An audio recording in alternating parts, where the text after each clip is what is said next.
Yeah. Hey guys, all right, just before the show starts, I wanted to let you guys know that my fight against cancel culture is still happening. Please go to the description below.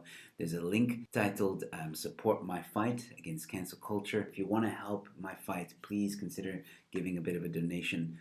All the information's in that link. With that being said, enjoy the show. Hello, ladies and gentlemen. Welcome to Let's Talk. Tonight I'm joined once again by Mikhail, or with Mikhail Kunneke. We're going to be talking about something a little bit different tonight, but before we get into it, let me first say once again that if you're new to my channel, please consider subscribing. If you enjoyed this video, please like it. And the chats do get a bit hectic from time to time, and I might miss your comment. So in order for it to stand out, please consider giving a super chat. It stands out, and by YouTube law, I have to address it. So yeah, if you have a question, just give a super chat. Otherwise, I will try and get to the comments a bit later on, and hopefully I'll see what you've been asking. Other than that, thank you all so much for those of you who have tuned in thus far. Yanni is here first as always. He's a stalker. What can I say? Anyway, so Mikhail, you recently wanted to have a discussion about alcoholism, and you yourself have experienced such, or have experience with alcoholism, I should say. And look, tonight I think I'm just going to let you tell your story and, just tell people what you want to say. And I want to also say thank you for being willing to come onto my channel and talk about this somewhat sensitive topic for some people. So, yeah, take it away. Right. Well, obviously, firstly, thank you for having me. I don't know why I say that. I loiter on your channel, so yeah. Yeah, no, I thought because you done a show. I think you did two shows with regards to mental health issues. We did on a Wednesday evening where we discussed sexual harassment, especially within comedy circles. So I thought if you were lucky enough, or if I were lucky enough for you to give me the opportunity to actually discuss alcoholism.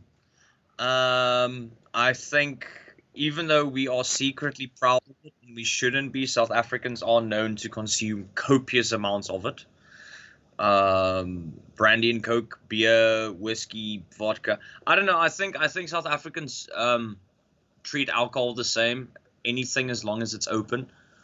And can be poured into a glass or a receptacle or shoe or tire. As long as we can consume it for something that resembles a bowl or glass, we'll drink it. To varying degrees of regret and headaches the next morning. But in my case, obviously, my family and friends know this, and one or two comedians are aware of this, but I am a recovering alcoholic. 19 July of this year was 4 years. And I always say recovering alcoholic because I've always seen it. And the one thing about alcoholism is that it is a very personal thing in the way how people view it. Those that obviously accept that they have a problem. We will obviously get into the people that don't realize that they have the problem and so forth. But in my case, the argument is you always be a recovering alcoholic. There's never a point in life where you are no longer an alcoholic. I've always viewed it simply as you have active alcoholics and you have inactive alcoholics. And being a recovering alcoholic means that you're just simply inactive. You do get one or two very, very good stories about people that had a drinking problem, and after 10, 20, 30 years, they are able to start drinking again, but with discipline and maybe a glass, 2 glasses of wine, and that's it. They won't drink and drive. They'll stay away from hard liquors. On the other hand, if I've made the choice, I'll never take that risk. I won't. I'm not willing to take that risk. Whether that's cowardly or smart, time will tell. But I think alcoholism needs to be discussed because we have a massive problem with it in South Africa. And if you looked at the massive increase in alcoholism in the first stages of lockdown and the amount of abuse that resulted from it, especially domestic violence and gender-based violence due to alcohol problems and alcoholism, I think it's something that needs to be discussed. I'm in the fortunate position that, not on my own, with a lot of support and love from family and friends, I was able to overcome it. But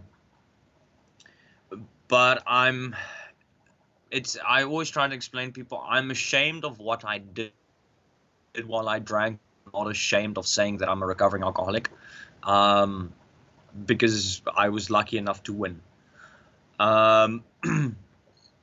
But obviously, I think people need to get a bit of background, and then we can take it a bit further, because I would like to expand. And you get different types of alcoholism. There are varying degrees of it, and there's one or two stereotypes I would like to put to bed, or at least for the people watching. Absolutely. Well, in my case, so what happened is, as with any South African that turns 18, you legally allowed to drink, and in my case, because my birthday's in the middle of the school year, and having gone to school in Stellenbosch with its massive amounts of bars and clubs, I had a normal matric and university lifestyle with regards to going out and consuming alcohol and having a good time. And then I was blessed and made the mistake of becoming a barman while studying in my first year. And I didn't care what a student says. A student will never be able to drink the same amount of alcohol a barman does. So before I was 19, I can agree with that. Don't worry. Yeah. So before my 19th birthday, I was already drinking the amounts of alcohol you would see in a seasoned bartender. And I was very, very fortunate that doesn't matter how fit I was, it still took a long time for me to get drunk. As with my barman friends, you had to consume about 3-4 times the amount a normal student does just to reach the same point of complete and total buggeredness. And obviously that became a little expensive hobby. But on the other hand, you were a barman. You were making 1,000, 2,000, 3,000 rand a night on tips alone. So it was quite easy to go out after shift and get completely and utter plastered that people want to roll and paint you with Dulux. That's how plastered you would get in the evening. And then I finished university and I started working, but the ability to drink a lot of alcohol and not actually get a hangover either made it a lot easier. But I would say in general I was well behaved-ish. Obviously I made the mistake. I always had a beer too many, but I got home safe. No one was ever endangered. I never endangered anyone. I was never a danger to myself. I never left without not paying a bar tab. I didn't wake up at a friend's flat at 3 o'clock in the morning going, why the hell am I here? I never had a dude, where's my car moment. Yeah, I drank like a normal, okay, a bit more copious amounts, but I had the same normal drinking lifestyle a young person has in South Africa. And then what happened is in 2015, my meant to be fiance at the time, we'd been together from literally the first day of university I met her, and we'd been together for 5 years, and we'd been planning on getting married and spending a life together and going ahead. And the day after our 5-year anniversary, she left me. And obviously that was a hard knock. Went through a very, very difficult time. Yeah, I remember that. Yeah, you were there. So it was a difficult time and didn't handle it well. But I think most people wouldn't. Spending 5 years with someone and honestly believing, whether it's delusion or not, obviously at that point in my life, honestly believing you're going to spend the rest of your life with that person and you'd become so enveloped and involved, it's a knock. I always explained it to people. I was hit by a train, but I never heard the train coming. I wasn't even close to a train track to start off with, but I still got hit by a train. And the thing what people don't understand is it's not this moment where life gives you a hard knock and the next morning you pick up a bottle and you start drinking. I think it started like it started with many people. Is you've taken a hard knock in life, and in the beginning, obviously, your friends are very supportive, and then they want to look out for you. So it starts with, okay, I've gone through a hard knock. I actually need to start seeing people. And obviously, where do we usually see people? We either at a bar, we go to a bar, we go to a club, we have a good time. So it initially started with, okay, I'm going to meet my friends at the local pub at 8 o'clock. And that's fine. You rock up at 8 o'clock, everyone's there, and you start having a good time. Probably a beer too many, but it's still safe and reasonable. In my case, Gordons Bay being a small town, if I had a drink too many, I could literally just walk home. And because Gordons Bay is still very, very safe, you still can. And it's fine. Next morning, you wake where your car's parked is most cases very secure. And in any case, the next morning you wake up and then you go fetch your car. So it's fine. But then the problem is now you start going, okay, I'm going to meet my friends at 8. But I'm going to rock up at 7. I'll just have a nice beer. We're going to be here at 8 o'clock, so what's an hour difference? Gives me a time to buy a pack of cigarettes, have a beer, get us a table. And then that's sort of fine. Most people would go, it's a bit reasonable. You get a time to screw around on your phone a bit, have a smoke or two, drink a beer. And then obviously at 8 o'clock your friends arrive in any case, so no harm done. Worst case scenario, if you can have probably 2 drafts and maybe a shot, and that's it. But then the next step, what happened is that 7 o'clock and only waiting for your mates for an hour becomes like, I'm going to pop into the bar at 6 already. It's fine. It's going to be 2-3 beers and then I'll see them. It's fine. In my case, I've always been very, very fortunate because I was a bartender, and at some stage at a very young age, just in university, having owned a restaurant and a pub myself, it's always been easy to speak to barmen and the managers because I was in the same industry at some stage. And being local, it's always a lot easier to become mates with literally the barman at your local pub. And made some good friends, and so then it's fine because I'm going to rock up at 6. They're only coming in 8, but it's fine. Laurel and Hardy are working behind the bar. It's fine. I know them. I'm going to keep myself busy for 2 hours, and then that's where the problem starts kicking in. Is now you start going. I started going to the pub at 6 with no plans of seeing the friends in any case. No, I'm just going to quickly pop it at 6 for a quick drink. I'm not seeing anyone, but I know the bar staff. And you've known me as much of a twat waffle arsehole I am. I do have the ability to chat with anyone after 15 minutes. That's true. So most of my single, sad, alone evenings out in a pub ended up with me by 9 o'clock having met 35 to 70% of whoever's sitting close to the bar, and having a jaw of the time, and then walking out at 2 o'clock in the morning. And that became a lot more frequent. And that's when the problems started coming in, because in that time period I was still fortunate enough in that time period of meeting my wife, and we actually met on a very, very drunken evening. I always joke I met my wife completely pissed. I proposed to her when we were hungover. No, hold on. We met completely pissed. I asked her out to start physically dating tipsy. We got engaged while she was hungover. We got married with her obviously having taken a few swigs of Dutch courage, because come on, she's marrying this arsehole, so obviously she needed a few swigs of Dutch courage. So I always joke, the day she's sober, she will divorce my ass. But it was fine. It was part of the lifestyle. My missus was still doing her honors, her master's degree, so she still had more of a younger night life in Stellenbosch, and we met and it was a good time, and we started going out a lot more and having good, big, massive evenings out. But the problem arose when we were already sort of dating and at that stage engaged, where I realized subconsciously that I'm a functioning alcoholic. And what that means is I could, on a Thursday evening, go out and drink from 6 till 2 o'clock in the morning and literally drink 3,000 to 4,000 rands worth of alcohol.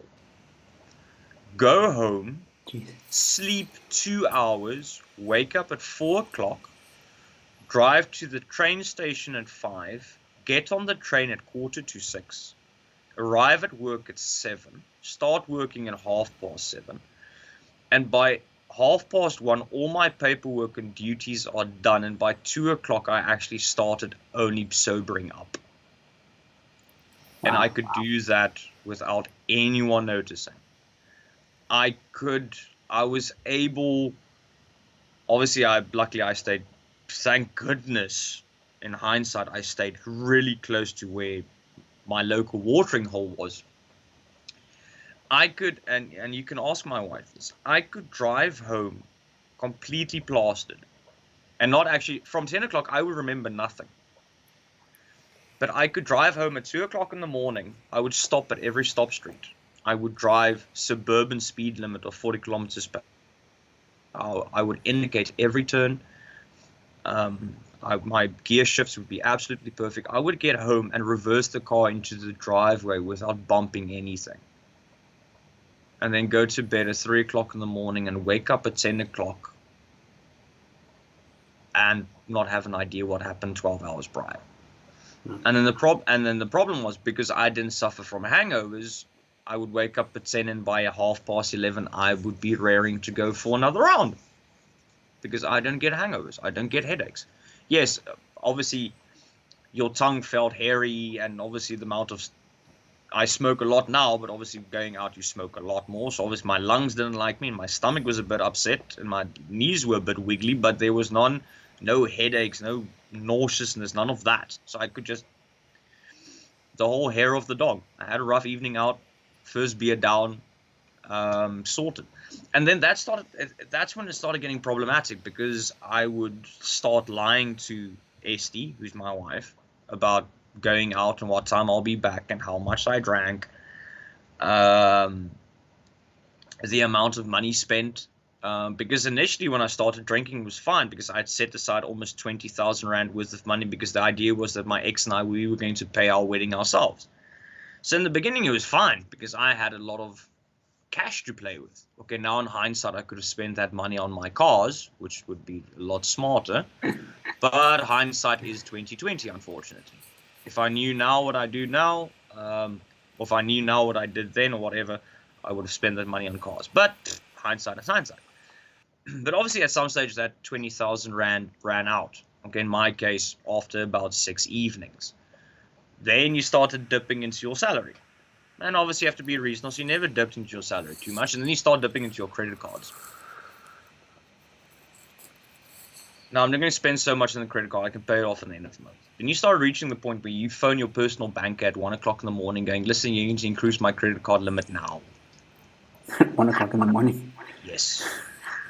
Because I have a big tab to pay. Because I never left without paying the tab. I was not that guy. Somehow, in my stupor. And it got bad. Esty and I sat down quite a few times here when it was really getting at its worst. And then I'll go, no, but it's fine. It's fine. I'll cut back a bit, away from pubs a bit. And then it'll go well for a week or two. I'll keep myself busy with work and whatnot. And by that time we were engaged. So obviously she had other worries as well. And then obviously one night it got really, really, really bad. It was my birthday, the Friday. And we had a massive, lovely party on the Saturday. And surprisingly, the Saturday I was quite cool and chilled and I wasn't completely out of my mind. And then the Monday, what happened is I was meant to go to a Mercedes-Benz club meeting at the local Mercedes-Benz dealership in Stellenbosch. And the meeting was, usually the club meeting started about 7:30, 8 o'clock. I'm like, oh, but I've got time to burn. So I went to our local watering hole, the Brazen Head, where we used to perform and where I used to bartend before then. And what happened, me leaving 8 o'clock ended with me spending there almost the whole night until they closed.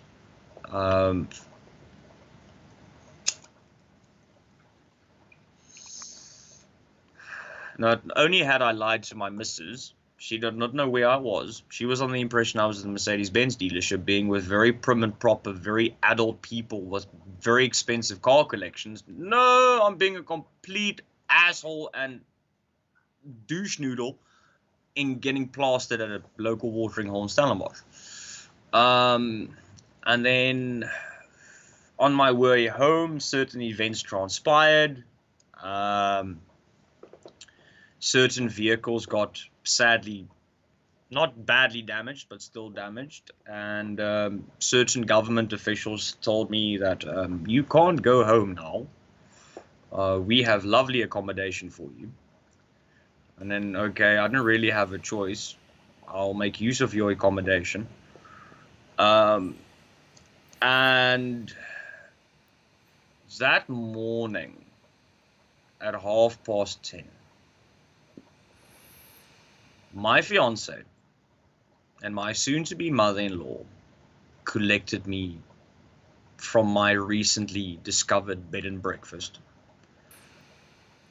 And just to clarify, there was no bed and there was no breakfast. I'm sorry, I don't mean to laugh. But I mean, you do make it funny. I'm sorry. But we'll get no, you can laugh. We'll get to that now. And obviously it's different for different people. Different people, when with regards to alcoholism, they have the eureka moment, and that was that morning. I have made mistakes like any people, like everyone does, whether it's in primary school, high school, university. We make mistakes relevant to the age we are. And we've all seen the disappointment of a mom after your mom's told you don't do this and you end up doing it in any case. So we've all experienced a form where we've disappointed someone that cares about us. But leaving my lovely stately owned Protea hotel, and the first thing you see is your fiance and your soon-to-be mom-in-law collecting you, because obviously there's no valet service where I slept. I have never in my life felt that ashamed. Ever. There is not anything that comes close to that. And I never in my life ever want to do anything that comes close to the amount of shame I felt that morning. And I remember the first thing I did is, because Esty came up to me and gave me a hug, and I remember the first words to her was, I have a problem and I need to stop.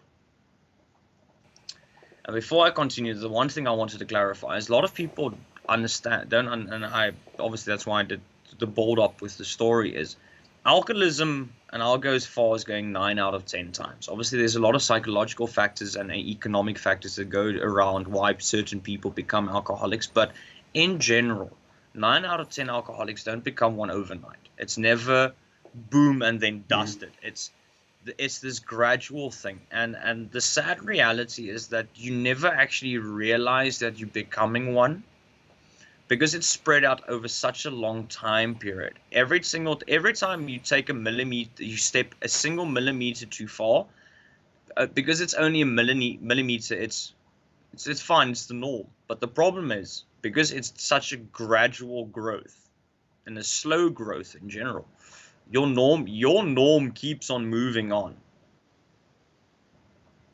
and you don't realize it until it's literally too late. Now, I was lucky enough. My too late realization didn't hurt anyone, didn't destroy public property, didn't destroy completely private property. No one was harmed. I was lucky that way. But once again, I realized I had a problem. Now, I pulled cold turkey that day. I never had a thing. And I was fortunate enough, I guess. I never had this okay, I'm going to cut down. Like most people stop smoking. Now I only have one cigarette, and then I only have a half a cigarette. I never did that with alcohol. I walked out, I hugged my wife, who's now my wife, and I told her, I have a problem, I need to stop, and that was done. Because in that small moment, I realized it's either alcohol or the missus.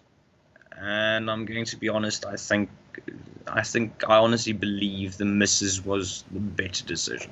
Yeah. Because someone like my wife, you don't find every single day.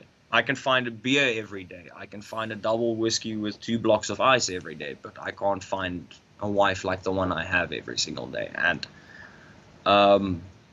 that's the decision I made. Now, the thing is that people also realize is when a person does realize they have a problem and they want to do something about it. So the bridges aren't mended. My mom did not trust me for a very long time because I had lied to her in the past, and by extension, my aunt. My dad was very disappointed. My parents-in-law, by that time, my father-in-law and I had been working together for a month. I'm working for my father-in-law for a month, and then I completely shit the bed with it. And Esty. It took a very, very, very long time for Esty to trust me again, and rightfully so. I remembered the first 6 weeks to 2 months, I would completely avoid any place that sold alcohol, even a Spur. I wouldn't go. If I had to see a client at a location, I would choose a coffee shop, because 9 out of 10 times a coffee shop doesn't sell alcohol. If my wife and I did go eat out, she would, and obviously that's more pressure on her, and it was very unfair of me, but like I said, I was lucky to have the family support. I still had support. My family and my friends all supported me, but I still disappointed people, and I still hurt people, and I had to do a lot of hard work to regain that trust. And like once again, rightfully so, I bug it up, and I need to reprove myself. And then after 2 months, I would go out, but I would keep the slip of whatever I had that evening. Obviously, it would be things like Sprite and Fanta and things like that. And maybe one non-alcoholic beer. But I would keep the slip. And when I saw Esty, I would go, but here's my slip. This is what I had. Proof. I didn't touch alcohol or anything. And yeah, 6 weeks became 3 months, and 3 months became 6 months. I will admit the first 6 months take long. The first 6 months are long, not in a draining way. It's just the first 6 months you remember every single day of it. After the 6 months, it becomes sort of part of your life now, and it's the norm. Obviously, I did go for counseling. I'm still in contact with my counselor, very, very lovely person. So I did the necessary counseling, but I did the one-on-one counseling. I was never comfortable with the whole, hi, I'm Larry the Cable Guy, and I have a problem, and then in a very creepy, eerie... Hi, Larry the Cable Guy. Exactly, that eerie, creepy B-movie monk chant in the background. Hello, Larry the Cable Guy. See, I wasn't up for that. I'd rather do a one-on-one. All right. Before you continue, sorry, I want you to, if you can, put some earphones in because I'm hearing a feedback when I talk, if you don't mind. Is it the feedback or the fish tank? No, it's definitely me. All right, these extremely loud earphones of mine, which I'm scared of. Sorry. Because they're super loud. And while Mikhail is getting ready, ladies and gentlemen, we are talking about alcoholism, and Mikhail has just shared his story with us. Please like the video, subscribe to my channel if you're new. And yeah, I do have a question I would like to ask as soon as Mikhail is ready. Oh, there we go. I'm going to try the wife's earphones. Hold on. Yeah, testing 1 2 1 2 testing. Can you hear me? Hello. Hello? It's working. Okay. You goeie bliksem. You can turn it down. Should work. I'm trying. Skype is not working with. Come on. Now you just turned down your mic now. Yeah, but it does the whole microphone speakers in my ear thing. So it's in a normal setting I usually have when we do our shows. So I think it ought to be fine. It is quite low on my side. People in the chats, if you can just let us know if you can hear him. I will bring up the volume on his side. Just say something. All right, how's it now? Is it a Okay. bit better? Hopefully, we'll see what the people say. All right, so I have a question because you were just talking about, the 6 months and then becomes the norm. But how? I mean, were you not craving? Were you not like? I know you said you stayed away from bars and stuff like that, but I mean, even though you stayed away, was there no monkey on your back, so to speak? I'm going to be honest, and this is not bullshitting me. I started I started not actually missing drinking itself. I started missing, and I still do to this day. It was more a case of I missed experiences that went with drinking. You've known me long enough. I've always perceived myself to be a beer connoisseur. So I always tried. I had the rule. I should always try one beer at least once, whether it's a craft beer from a lovely brewery, or whether SAP's got a new type of beer on hand, or Distel, or whoever. So I missed that. I missed sort of having this beer collage adventure with beers. So I missed that. You've known me long enough. I love a Cuban cigar, and I usually always have a box of Cuban cigars at home. And a whiskey complements a cigar. And I missed having, and I still do, I miss having that whiskey with the cigar. A cigar in itself is still a lovely thing to puff on, but it's not the same without whiskey. So I miss that. And then some of the best memories I have, even though he's obviously still with us and I'm seeing him over the weekend, some of the greatest experience I've had with my father-in-law was drinking a glass or two of red wine in front of a logwood fire in the winter. So the cravings for the alcohol, not so much. I can't tell you subconsciously if I did, but walking into bar going, no, I was lucky. I never had that. But there are still experiences that I missed. Now I've been lucky. We have non-alcoholic beer, which is really, really good. Surprisingly, for example, Castle Free is better than Castle Lager. Okay, granted, getting shot in the face is better than Castle Lager, but if you want to work for a comparison, Castle Free actually tastes better than Castle Lager. Non-alcoholic wine. It's really, really good because it's not actually grape juice. It goes through the whole normal fermenting process, but then in the end they boil out the alcohol. They slow boil the alcohol.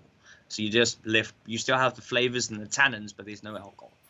And then obviously non-alcoholic sparkling wine has been there forever. And more and more you're getting them in dry and in sweet and in crisp. So there's a variety. Non-alcoholic gin is not too bad. I still go a bit old-fashioned. I still mix it with a can of tonic, so I get that real G&T taste. And then I'm very, very lucky. I used to love drinking a double Pims and lemonade with a slice of cucumber. And over December, my wife's come across a lovely non-alcoholic Pims and lemonade recipe. And you can make them in 2-liter jugs. So I can drink 2 liters of Pims and lemonade and not get hammered, which is amazing. And what about brandy? I stopped drinking brandy and Coke when I was a matric. Okay. Because I realized Vernon Kukumur is not the coolest thing since sliced bread. So no, double brandy and Coke was something I stopped doing at the end of matric.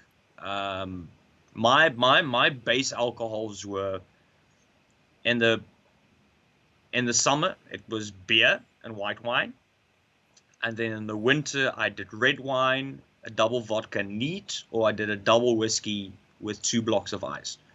I was a classy drunk, because I never drank cheap whiskey. I never drank cheap vodka. That's true. Okay, wine I was still wine I could go with, and then beer I was a snob. I always loved drinking Tafellager because firstly it's better than Castle, and secondly fuck Windhoek. I like Windhoek. And yeah, but Tafel's better. We all know Tafellager is better. It's how it is. I had to have stopped drinking for 4 years, but I'm still a dop snob when there's a certain way to drink alcohol, and there's certain alcohol you're allowed to drink. I'm not the type of person that will preach to you that drinking is bad. I'm going to preach to you if you drink shit alcohol. Does Tafel have non-alcoholic beer? Sadly not. Okay. Maybe they're working on it. Yeah, and then obviously there's no such thing as non-alcoholic vodka or non-alcoholic whiskey, sadly. Yeah. Because I do miss... my mother-in-law bought a Glenfiddich 18-year single malt whiskey. Sure. And I was afforded the opportunity just to take a sniff of it because it still smells really good. And I'm like, why did I give you up? And I look at my wife. I understand why, but still, why did I sacrifice you? It's like having used the Infinity Gauntlet once, but you know it's bad. But it was so nice when you had it. Yeah. So yeah, there's certain alcohols that I miss, but either because there was a sense of experience that went with them, or I had some amazing experiences within environments while drinking that. But I never had. I was lucky. I never had the craving thing. There was never really a worry for relapse. The closest I've gotten to alcohol in the past 4 years is I'll still cook with a bit of alcohol. If I'm making something like a potjie course, it's always good with a bit of a sherry or whatnot. And then obviously during lockdown, it's very funny. The person that doesn't drink was the one brewing alcohol for his wife that does drink. So I made apple cider, and then I tweaked the recipe, and then it came out a bit better. And then I took the recipe and I started making green tea infused pear cider with hints of lemon. And the missus loves it, and I told her now for December I'm going to turn it into a slushy for her. So I'm going to make a slushy with a shot of tequila. So it's nice. It's a nice, like a long cocktail drink. And the closest I ever got is I would literally take half a teaspoon after it's fermented, just to literally get a taste, and then I'll immediately take a bottle of water and rinse out my palate completely. But it's just so I have an idea that before my wife goes, it's horrible, and throws something at me, I can go, okay, either the batch wasn't good or what. But that's literally the closest I've gotten since. And then obviously you mentioned earlier about feeling bad about laughing. I used my sense of humor to get through a lot of it, because my view was it happened now. Bad things happen to good people, and I'm making it right. But sulking about it doesn't help. That's that. Going to an AA meeting, whether you're part of a group or as an individual, and sitting there and being a negative Nancy, and being all droopy and dripple-faced, it's not going to help. It's not. Feeling sorry for yourself is not going to make you stop being an alcoholic or recovering alcoholic. Dude, seriously, subscribe to the Mikhail School of Man the Fuck Up, Buttercup. TM. We still have to make a shirt. So yeah, we have to. I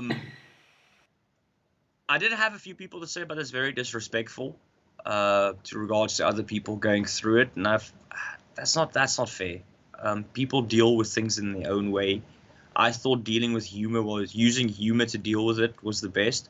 It also made my family and friends around me more comfortable with it. Because if I can laugh about it, then obviously it's still a serious matter, and my family, my friends still supported me through it, and they had to stand strong for a very, very long time. But using humor made it easier, and it's a lot easier to laugh about it. I always joke that from 10 o'clock I would black out from the drinking, because by 10 o'clock my brain decided, okay, you're on your own. I'm going home now. I take no responsibility for any actions that happened the year after. And then you would wake up the morning with bruises, and bruises was the body's way of telling you you were a dumb fuck here, and you were a dumb fuck there, and you screwed up there. It was like your body telling you, I'm going to remind you of how much of a dumbass you were last night. It's not connected dots. It's called connected regrets. Connected regrets. Yeah. So yeah, it was my way of dealing with it. And I have spoken to my counselor with regards to. She's asked me if I would be willing at some stage to do a talk at a group session. That's cool. About how I went through it and how I dealt with it, and how people can go through it. And I think tonight, firstly, that we have the platform to share it with more people than a group of alcoholics or people trying to recover from alcoholism. And secondly, it's a good trial run, because if I feel if I can do it here, then I can do it in a bigger space. Well, I think you're also a stand-up comedian, so you're used to talking to groups of people. I think it's just that it's a very personal experience that you've gone through, and you're doing a good job, my friend. The fact that you're willing to even talk about it on a public platform like YouTube, where there will be a lot of people that will watch this.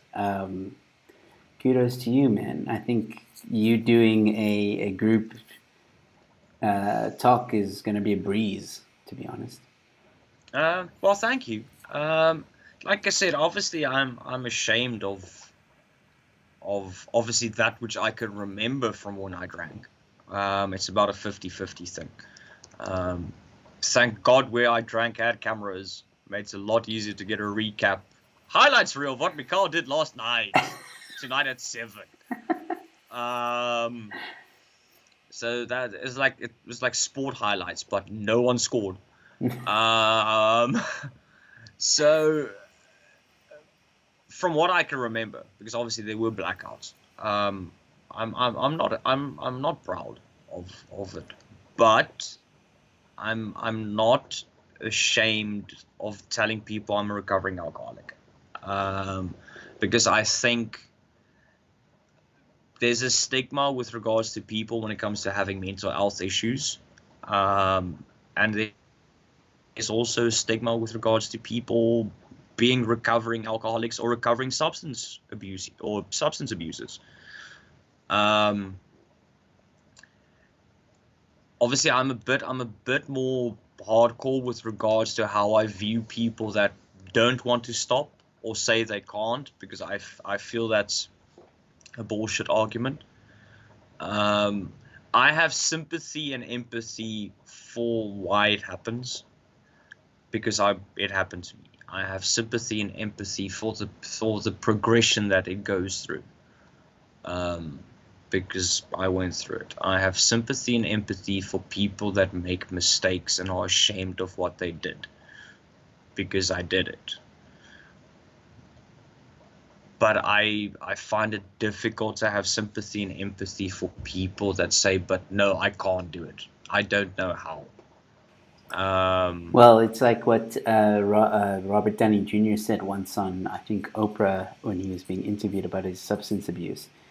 She asked him, what made you stop, or some question like that, and he said, there's a difference between wanting to stop, there's a difference between needing to stop and wanting to stop.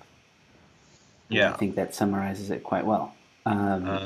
You have to, in my opinion, you have to want to. You came to a point where you wanted to stop. It wasn't just a need, it was a want. You looked at your wife and you're like, yeah, I want to stop for her.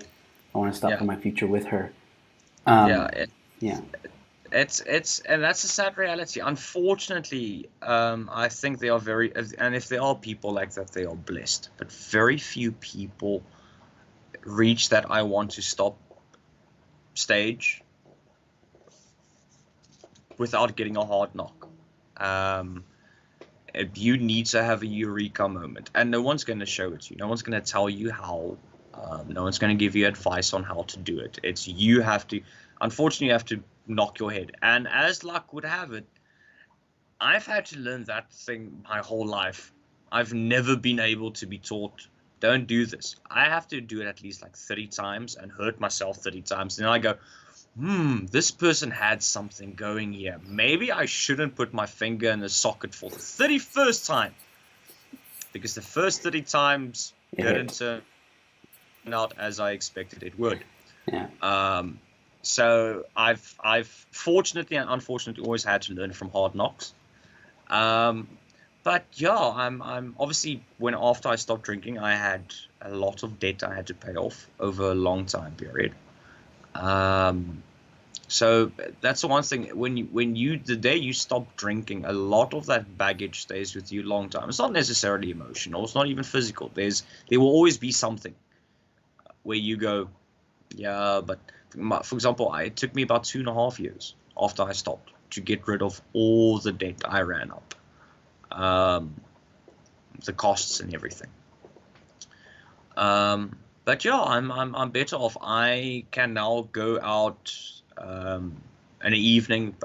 We have my matric group. We have a close-knit group of guys, and we go out about every 3 months to our very, very famous watering hole in Stellenbosch called the Akker, and I can go out a whole evening till 2 o'clock in the morning and not drink a drop and not have a problem to tell people I'm not interested or no thank you, not be tempted. Because I say the advantage is now I can have a non-alcoholic beer, which smells like beer, and it looks like beer, it tastes like beer, but I can leave at 2 o'clock in the morning and still remember what I did, and I can go to any roadblock and not get in trouble, and I can get home safe. And more importantly, and I only started realizing this when I stopped drinking, is that when my wife and I, at that stage my fiance and I, when we went out an evening, she was always worried it would be an evening when I go on a bender. So she would always drink a lot less, sort of as a cover backup, because she might have to drive home because Mikhail got completely dust bunnied at the bar.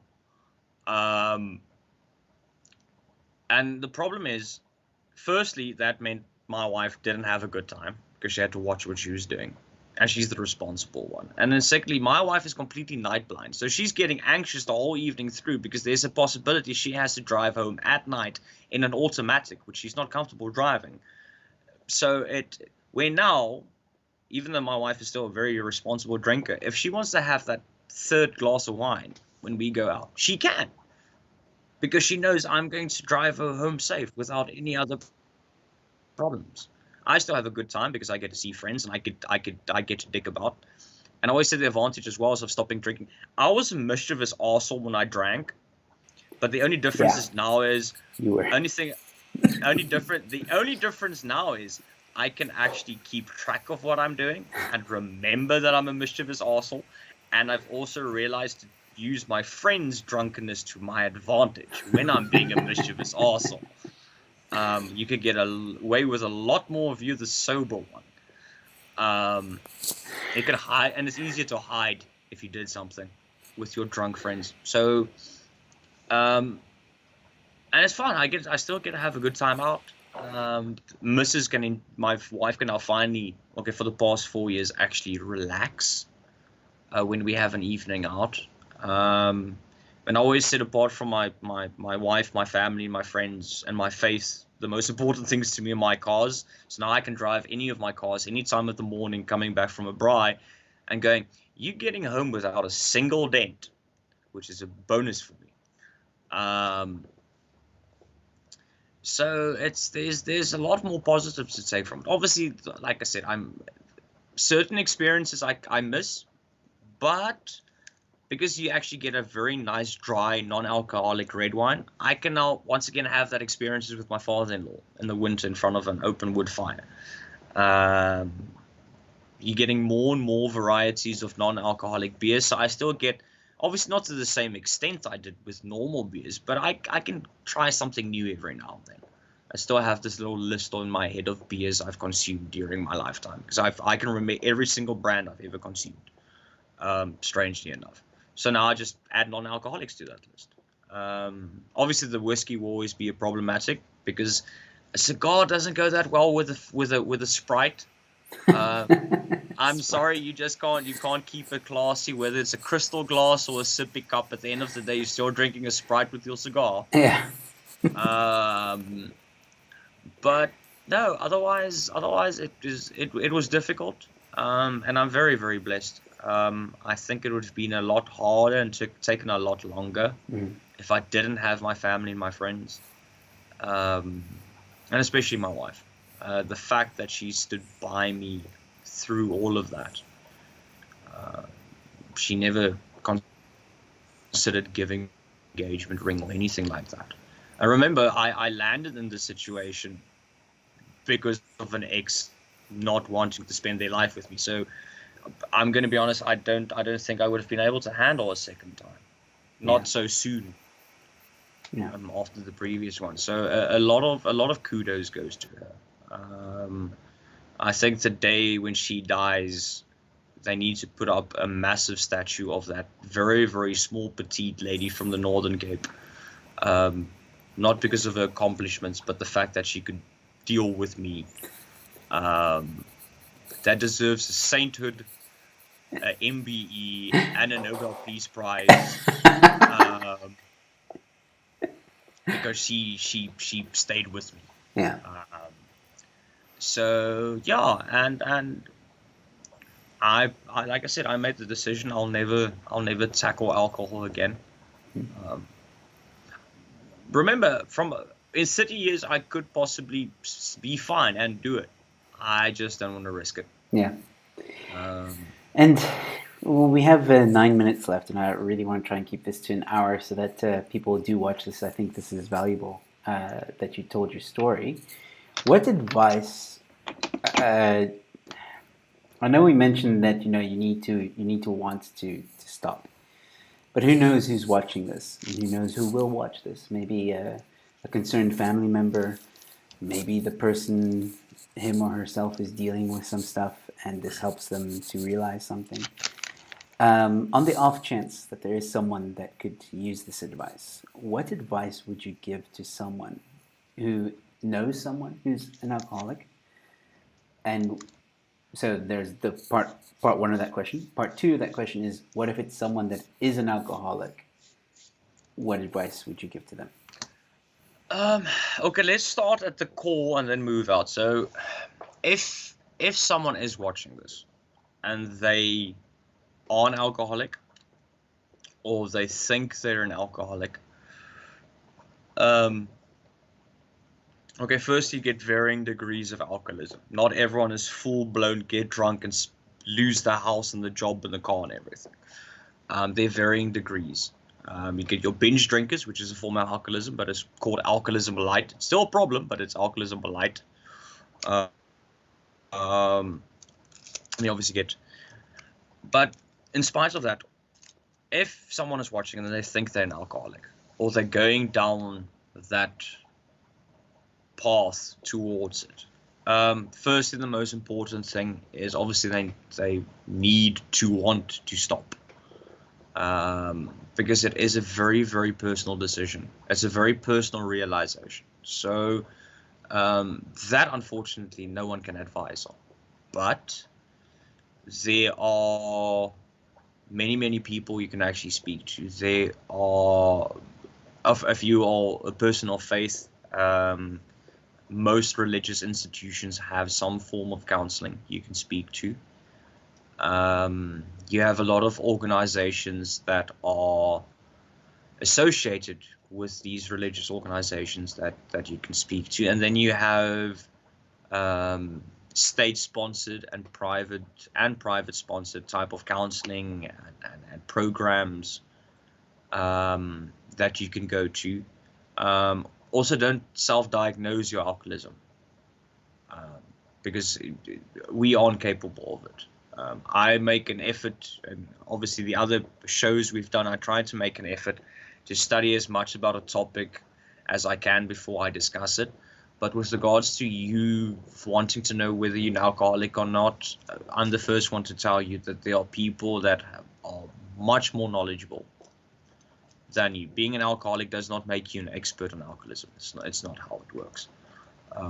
Because fucking science, that's why. So that's another shirt. Yeah. There are people that can help you. Not with regards to simply you getting out of that hole that we've dug ourselves, but to diagnose you. And then obviously with the process, with the counseling and with the process, there are certain rules and regulations you have to put in place for yourself, and you have to maintain that discipline. Because the one thing you realize when, apart from that you're an alcoholic now, is you very immediately realize thereafter how many things you were so close to losing. You never realize it before you want to stop. The moment you realize, I want to stop, I need to want to stop, it's a split second, and then you start realizing, I was so close to losing this, and this, and this. I was so close to causing this, and this, and this. And usually that is meant to be enough fuel for you to keep on going and not relapse. And obviously when life happens, and I think this is last advice for the individual I want to give, is if you ever get in a position when life knocks you down, because life does, and not just because 2020 has been a really bad year because some dumbass decided to eat a bat. Life in general gives you knocks. And a lot of knocks in life are usually the ones you don't expect. And if you feel you close to relapsing, to whoever helped you beforehand, go to that person immediately. If you just simply wake up a morning going, I'm not even talking about you walking behind a bar and going, maybe just one. I'm talking about you waking up one morning, just this feeling in your stomach, it could be today.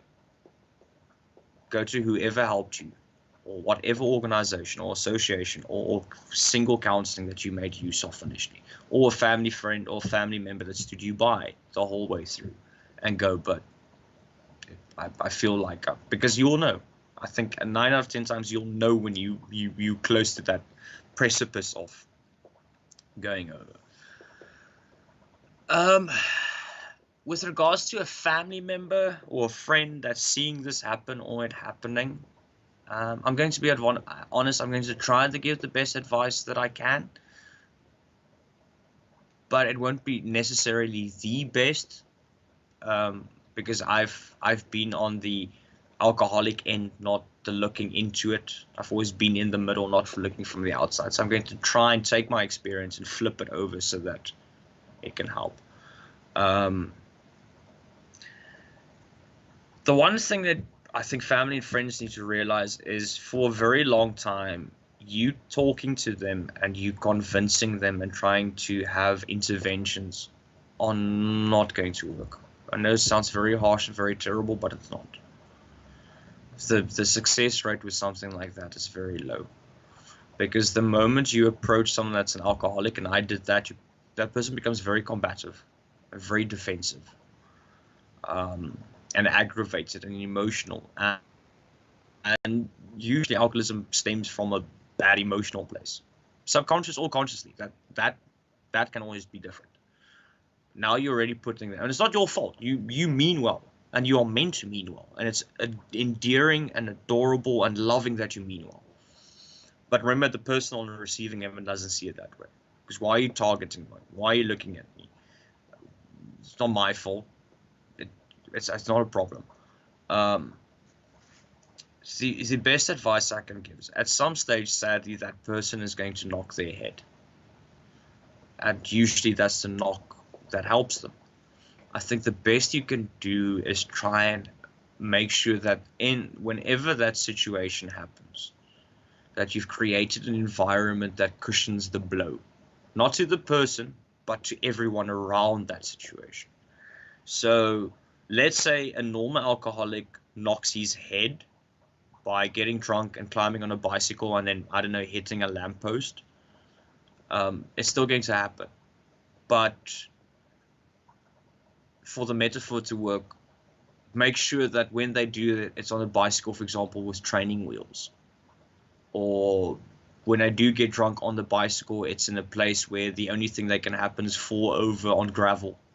They can't hit anything. They can't injure anything or public or private property around them, or do as very little damage as possible. Because I think that's the best you can do. And then obviously, if the moment they realize they need help, obviously be supportive and loving. But in that moment, whether they're going down that path or they're already on it, a lot of times the convincing won't help, which is sad. We all want that. We want to be able to tell a family member or friend that's becoming an alcoholic, dude, please stop because we care about you, and hopefully that triggers a switch. But most of the time, not all of the time, there are exceptions to the rule, and those are blessings on their own. But a lot of times that's not enough. Unfortunately, it needs to be a knock. The best you can try is to cushion the environment in which that blow happens. And obviously, I'm not an expert with regards to the psychology about it, behind it, or the chemistry behind it. So there are people that are much more knowledgeable than I am. So the family members and friends watching that are worried, you can contact these same organizations. They might give you the same advice, or they might give you better advice. I think that's the last thing I can add is, if you really think you have a family member or friend or even a colleague that's going down that road, and you've done your thing of making sure the environment is always safer around them or to cushion that blow, and you want to do something extra, go speak to these organizations. There are quite a few ones. Most of them, if not all, are non-profit organizations. And they might give you a better step-by-step guide to how do you deal with it in its various forms as well. Yeah, to me, that is sound advice. I mean, we're not doctors, we're not psychologists or psychiatrists. So, yeah, I think you gave absolute great advice. People in the comments are saying, let's see. Let's see, Eleutheria is saying, I'm still catching up. She was busy catching up with the stream. All the alcoholics I know can't have alcohol substitutes because they trigger them. No zero beers, nothing to replace the alcohol drinks. So you're a legend, Mikhail. And interventions are very tricky to navigate unless you know the addict unless you know the addict is ready to accept help. Everyone's saying respect Mikhail. Mikhail, respect you, dude. Keep up the faith. I respected Mikhail before. I respect him even more now. So yeah, dude, you've got some support on the stream, and I think this conversation is very important to have, which is why we decided to do it. Like I said, I want to try and keep this to an hour as much as possible so that people watch this. So, ladies and gentlemen, for those of you that watch, thank you so much. Please like and share far and wide. Hopefully we can help someone who may be going through a tough time, and hopefully we inspire them in some way or in some shape or form. Mikhail, to you, I want to say thank you again for giving us your story and being brave to speak out and share your experience. I know this, like you said, you're not ashamed of being a recovering alcoholic, but what you did, you are ashamed of. And honestly, I don't think there's anything wrong. I think you've learned from your mistakes. You've fixed your mistakes. You are a better person today because of these mistakes. And yeah, you are very much loved, my friend. And don't you forget. No, thank you once again. Obviously, thank you everyone for watching. I never wanted to have this conversation so that people can see me in a certain light or in a different light or in a better light. No, I felt it was necessary to have the discussion because alcohol abuse in this country is a problem, because we have a drinking culture, and in general that's fine. Having a beer while watching the rugby game, or having a brandy and coke at a braai. Come on, it's South African. Double brandy and coke it's a Safa thing, and it's fine. It's absolutely fine. Clippies and coke and Jack Parrot, that's fine. But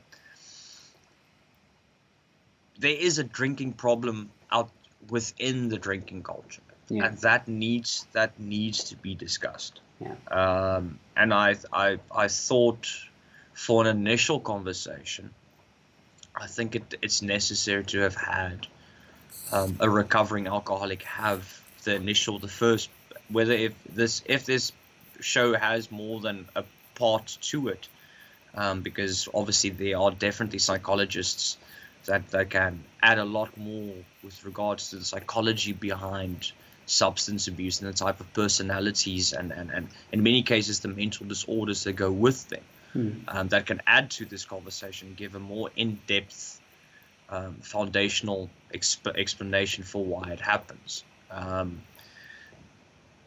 But I thought it was necessary to talk about this. And I'm not saying this conversation is going to make someone stop. I'm not saying this conversation is going to make family members better equipped to deal with a certain person that's going through it.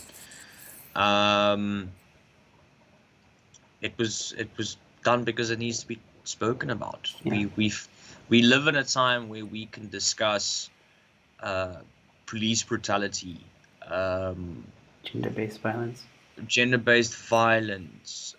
farm murders, the hate that homosexual and transgender people go through, and how we should fix it. And I think. And we've been able to discuss mental illness more and more openly. And I think alcoholism also needs to have that discussion, and substance abuse as a whole. You can't have certain topics that are detrimental to society and discuss them and then not have others. So that's always been my viewpoint. Like I said, I didn't do this for clout. It's not because I'm special because I beat alcohol. No, there are many more people like me that have done it. That deserve equal amounts of praise, and the people that have supported and loved them and stood by them deserve even greater praise. Absolutely. So that's what it was about. So absolutely. And again, thank you. I hope that people will find this very valuable either way. And one more comment here from Eleutheria saying, I'm going to have an addiction counselor on Eleutheria soon, so we can continue this learning opportunity. Sorry for the shameless plug. That's okay. Gert saying, agreed. 1 drink or so on occasion is fine. Problem comes when you need the drink to cope. And Eleutheria then adding, every conversation sheds light on the problem. They all count and raise awareness. Exactly. And that's exactly what we're doing. All right, so with that being said, once again, ladies and gentlemen, thank you guys so much for tuning in, and thank you, Mikhail, for sharing your story with us. And like I said, I hope people find this valuable. If you enjoyed it, please like and please share. And if you're new to the channel, please subscribe. I will be back tomorrow evening with a man named Lewis Nell. We will be discussing the government app. We're going to be debunking some of the myths and talking about it. So I'll be here tomorrow evening with him. So please tune in. If I don't see you tomorrow evening, please stay safe, be kind to one another, and I'll see you at the next one. Good night. Cheers. Hey guys, so if you enjoyed the show, please consider giving it a like and a share. Don't forget to subscribe as well if you're new to my channel. And if you really enjoyed the content, feel free to join and become a member. Don't forget about my fight against cancel culture. That's in the link in the description below. Support my fight against cancel culture. Go to that link and all the information is there. Other than that, ladies and gentlemen, thank you so much for watching.